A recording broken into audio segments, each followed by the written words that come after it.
गुरुदेव, अगर आपसे सच्चा इश्क हो जाए तो क्या हमारा जन्म मरण चक्र छूट जाएगा? हाँ, हमसे इस खोने का मतलब है हमारे अंदर जो चल रहा है वो आपके अंदर चलने लगे। राधा राधा राधा राधा, गलत आचरण छूट जाए, सबको सुख पहुंचाओ और खूब भगवान नाम जाप करो तो हमसे मित्रता हो जाएगी। महाराज जी मतलब नाम जब करते हैं तो आपका स्मृति मन में चलता है, मतलब बात जी हाँ हर चीज मतलब आप हाँ, ध्यान मूलम गुरु मूर्ति, आप शास्त्र सम्मत है। ध्यान मूलम गुरु मूर्ति, पूजा मूलम गुरु पदम, मंत्र मूलम गुरु वाक्यम, मोक्ष मूलम गुरु कृपा। यदि राधा राधा नाम जप कर रहे हो और प्रेमानंद नामधारी शरीर का ध्यान कर रहे हो तो ये श्री जी को समर्पित शरीर है, तो इससे आपका श्री जी के प्रति भाव बढ़ेगा और आपका कल्याण। मोक्ष मूलम गुरु कृपा, गुरु कृपा से कल्याण हो जाएगा। प्रीति में भी डर होता है क्या महाराज? मतलब जैसे इसको हो गया जिससे तो उससे भी डर होता है। हाँ, ऐसा होता है कि जैसे आप हमसे प्यार करोगे तो गेट से घुसते ही आपको एक भय सा लग, जैसे हम अपने गुरुदेव के सामने आज भी जाते हैं ना तो एक बार भयभीत हो जाते हैं कि कहीं कोई त्रुटि नहीं होनी चाहिए, कहीं कोई ऐसी गलती ना हो कि महाराज जी की दृष्टि बदल जाए। बस ऐसे बैठे रहते हैं और प्रणाम किया और जब मुस्कुरा दिए तो लगा कि जैसे छाप लग गई, जाओ ठीक है।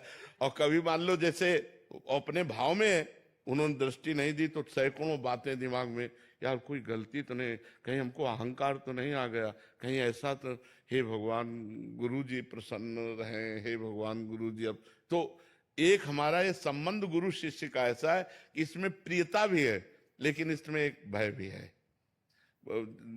रामचंद्र जी भगवान जब सियाजू के दर्शन किए जनक जी के बगीचे में तो विलंब हो गया, तो वहां लिखा है भयभीत हो गए कि गुरु की सेवा में पुष्प पहुंचाना था और विलंब हो गया, तो डर लगा भगवान को भी अपने गुरु के प्रति। तो जो गुरु से डरे वो माया से नहीं डर सकता, जो गुरु से डर गया वो माया से नहीं डरेगा। तो महाराज जी मतलब अभी किसी का डर नहीं है, बस केवल एक ही आपका डर है। अब वो ये प्रीति का डर होता है कि कहीं अगर नजरें हटा ली तो हम गिर गए, हमारे पास कुछ और रहे नहीं।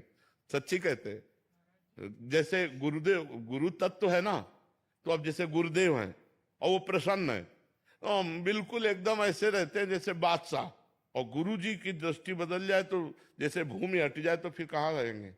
तो हमारी भूमि है गुरुदेव, हमारा जीवन है गुरुदेव, हमारा सर्वस्व है गुरुदेव, क्योंकि मंत्र उपासना जीवन सब कुछ गुरुदेव है।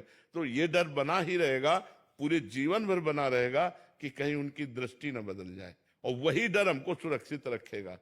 हम अलग हैं, प्रगट में गुरुदेव नहीं है, लेकिन हर समय भय है कि कुछ भी गलती हुई तो हमारे गुरुदेव सर्वज्ञ है, वो जान जाएंगे। गुरुदेव ने अगर हमारी प्रति दृष्टि हटा ली तो किस बात, तो ये डर तो बना ही रहना चाहिए। उसमें जैसे मतलब अभी बैठे हैं अंदर में, मतलब वो चल रहा है कि मतलब अब जैसे और अधिक प्रीति में भी ऐसा होता है, जैसे आपको जिससे अधिक प्रीति है और उससे मिलने जाना है तो घबराहट पैदा हो जाएगी, एक प्रीति की घबराहट पैदा हो, एक मतलब उसे पूछो कि क्या, वो कुछ कह नहीं पाएगा लेकिन एक प्रीति की घबराहट एक अंदर से पैदा हो जाएगी। ये प्रेम के भावों में आता है, ये कोई निषेध नहीं है। शेखर जी